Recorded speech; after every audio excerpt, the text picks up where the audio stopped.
খুব মন দিয়ে ঘটনাটা শোনেন আমার বাবারা, প্রিয় ভাইয়েরা, খুব মন দিয়ে ঘটনাটা শোনেন। আব্দুল্লাহ ইবনে ওমর রাদিয়াল্লাহু আনহু তিনি একবার তার সঙ্গী সাথীদেরকে নিয়ে এক সফরে বের হলেন। দুপুরের খাবারের সময় যখন হয়ে গেল, তারা তখন খাবার গ্রহণের জন্য দস্তরখানা বিচারেন। যখনই তারা খাবার খেতে যাবেন, ঠিক তখনই লক্ষ্য করলেন তাদের পাশ দিয়ে এক রাখাল হেঁটে যাচ্ছে। আব্দুল্লাহ ইবনে ওমর রাদিয়াল্লাহু আনহু তাকে বললেন, হে রাখাল ভাই, আমরা দুপুরের খাবার গ্রহণের জন্য বসেছি, তুমিও আসো, আমাদের সাথে খাবার খাও, খাবার গ্রহণ করো। রাখাল ছেলেটি তখন বলল, ও মুসাফির ভাই, আমাকে খাবারের দাওয়াত দিয়েছেন, আমি খুশি হয়েছি, কৃতজ্ঞতা জানাচ্ছি, কিন্তু আপনাদের সাথে আমি তো খাবার খেতে পারবো না। আব্দুল্লাহ ইবনে ওমর রাদিয়াল্লাহু আনহু তাকে বললেন, কি কারণে তুমি আমাদের সাথে খাবার খেতে পারবে না? রাখাল তখন বলল, আমি রোজা রেখেছি, এই জন্য তোমাদের সাথে খাবার খেতে পারবো না। আব্দুল্লাহ ইবনে ওমর রাদিয়াল্লাহু আনহু তাকে বললেন, এখন তো রমজান মাস নয়, তাহলে নিশ্চয়ই তুমি নফল রোজা রেখেছো। এই দুধু মরুভূমিতে, যারা সৌদি আরব বা আরব দেশে থাকেন তারা দেখেছেন মরুভূমির আবহাওয়া কেমন। তিনি বলছেন, এই রুক্ষ মরুভূমিতে বিশাল পশুর পাল নিয়ে তুমি এই মরুভূমিতে এসেছো। তুমি রাখাল মানুষ, সবসময় হয়তো ভালো খাবার দাবার পাও না, আর এই প্রচন্ড গরম তাপমাত্রায় খুব কষ্ট হচ্ছে তোমার, আসো আমাদের সাথে খাবার খাও, আমাদের সাথে ভালো আইটেমের খাবার আছে, নফল রোজা ভাঙলে তো কোনো অসুবিধা হবে না। ওই রাখাল তখন বলল, মুসাফির, তোমার কথায় তো আমি নফল রোজা হলেও ভাঙতে পারি না, কারণ আমি তো ওই শূন্য দিনের জন্য আমল করে যাচ্ছি, যেদিন মানুষের আমল ছাড়া আর কিছুই কাজে লাগবে না। সুবহানাল্লাহ পড়ে বলিয়েন, কিন্তু কথাগুলো বুঝে আগে।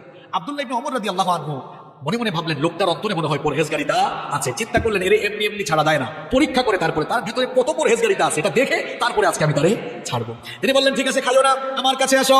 কাছে আসার পর জিজ্ঞেস করলেন, এই যে বিরাট পশুপাল নিয়ে মরুভূমিতে এসেছো, এই পশুপালের মালিক কি? রাখাল বলল, এগুলোর মালিক আমি নয়, আমি একজনের গোলাম, আমি তার পশুপাল মরুভূমিতে চড়াই। এবার আব্দুল্লাহ ইবনে ওমর রাদিয়াল্লাহু আনহু রাখালকে পরীক্ষা করার জন্য একটা অপশন পেয়ে গেলেন। তিনি বললেন, ও রাখাল ভাই, শোনো, এই পশুর পাল থেকে একটা ছাগল বা মেষ আমার কাছে তুমি বিক্রি করে দাও, আমি তোমাকে নগদ টাকা দিব। তুমি তো রোজাদার মানুষ, আমার সাথে খাবার খেলে না, ওই পশুটা জবাই করে কিছু মাংস আমি তোমাকে হাদিয়া দিব, তোমাকে নগদ টাকা দিব, পাশাপাশি তোমাকে মাংস হাদিয়া দিব। রাখাল তখন বলল, মুসাফির, আমি তো তোমাকে আগেই বলেছি এই পশুপালের মালিক আমি নই, তোমার কাছে বিক্রি করলে আমার মালিকের কাছে গিয়ে আমি কি জবাব দিব? আব্দুল্লাহ ইবনে ওমর রাদিয়াল্লাহু আনহু তাকে পরীক্ষা করছেন, পরীক্ষা করার উদ্দেশ্যেই সবগুলো কথা বলতেছেন। তিনি বললেন, শোনো, এইরকম বিরাট পশুর পাল নিয়ে মরুভূমিতে আসলে পশুপালের উপরে বাঘের আক্রমণ হতে পারে, এটা সবার জানা কথা। তুমি যদি তোমার মালিককে গিয়ে বলো, বাঘের আক্রমণে একটা ছাগল বা একটা মেষ বাঘ খেয়ে ফেলেছে, তোমার মালিক কিছুই মনে করবে না, একদিকে তারেও বুঝ দিতে পারবা, অন্যদিকে আমার কাছে বিক্রি করলে নগদ টাকা আর কিছু মাংস হাদিয়া পাবা, সুতরাং নগদেই লাভ, তুমি হাতছাড়া করো না।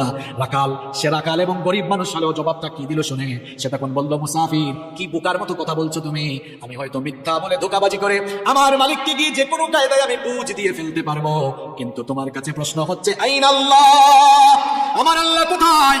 আমার মালিকের মালিক তোমার মালিক, আমার মালিক বিশ্ব জাহানের মালিক, সেই আল্লাহ তাআলাকে ধোঁকা দেওয়া তো কারো দ্বারা সম্ভব হবে না।